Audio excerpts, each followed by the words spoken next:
out of the Western Sudan would come a great general, Tarak Ben Zad, or Jabral Tarak. He would discover a weakness in Spain, fighting the Goths and the Visigoths, and the Vandals fighting among themselves. The dissident element in Spain would do something white people rarely ever do. They would sneak across into Africa and tell the Africans how weak the whites are, and said they are so weak, if you want to conquer them, it's an easy thing to do. Jabral would send a testing army, about 10,000, just to test their lines. You find it is easy. Then later, he would send 60,000. He'd take Spain. Now this is purely an African conquest. You are not dealing with the Arab conquest of Spain at first, because the Arabs were not there at first. The initial conquest of Spain was African, not Arab. That army came from the Senegamia, now Senegal, and parts of what is now Mauritania. And when they moved over and conquered Spain, Madame Bourguiba has written a book on it that bears the name Tarak Ben Zad. The Rock of Gibraltar is named after him. It's the hill or the mountain of Tarak. Gibraltar is a corruption of his name, Jabral. And she describes the army going into Spain. She says the army was black as ink. The general was blacker still. Meaning the general was the only one riding a white horse. So his blackness against that whiteness looked blacker than the rest of them. But the horse was better dressed than the kings of Europe, with silk and brocade. Islamic armies, their ranks dominated by African converts, defeat the Romans and push on to the continent of Europe. In the process, they capture Spain. There, the Africans and Arabs create a rich, cultured, and powerful empire. So powerful, it endures for 500 years. The achievement of the Arabs at this time is they had driven the Europeans out of the Mediterranean. The European now must go back into Europe. They have no empires, no great connections outside of Europe.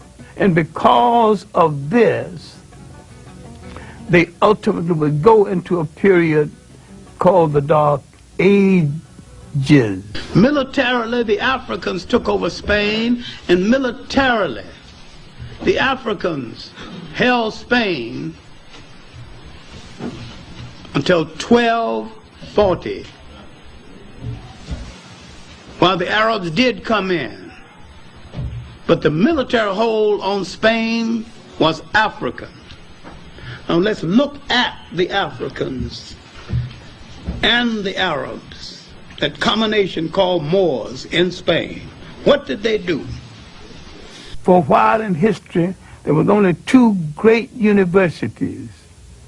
The University of Saint-Coré at Timbuktu and the University of Salamanca in Spain. And the African was solely in charge of the one at Saint-Coré and part in charge of the one at Salamanca.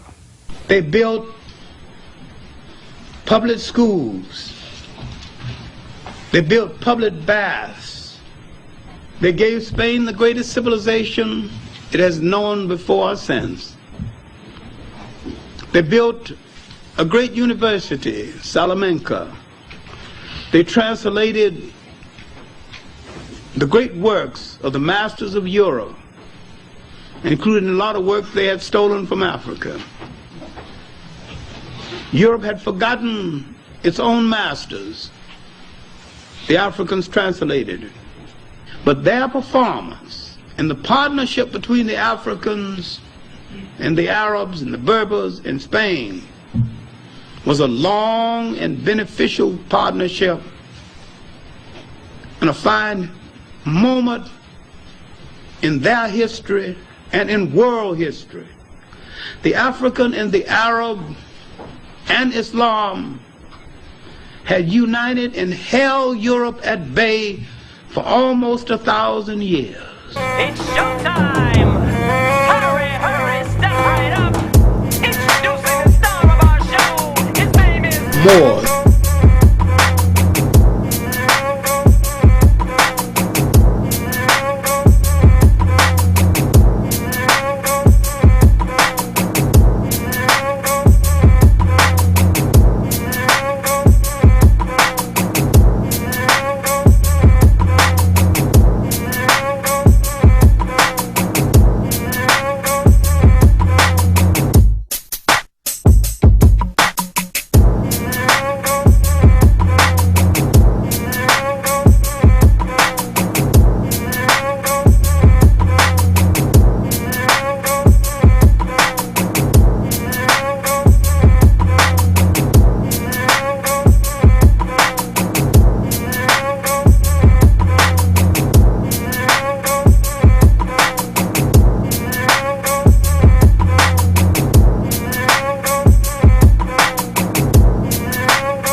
remember that history isn't the way the corporate controlled media made it look like.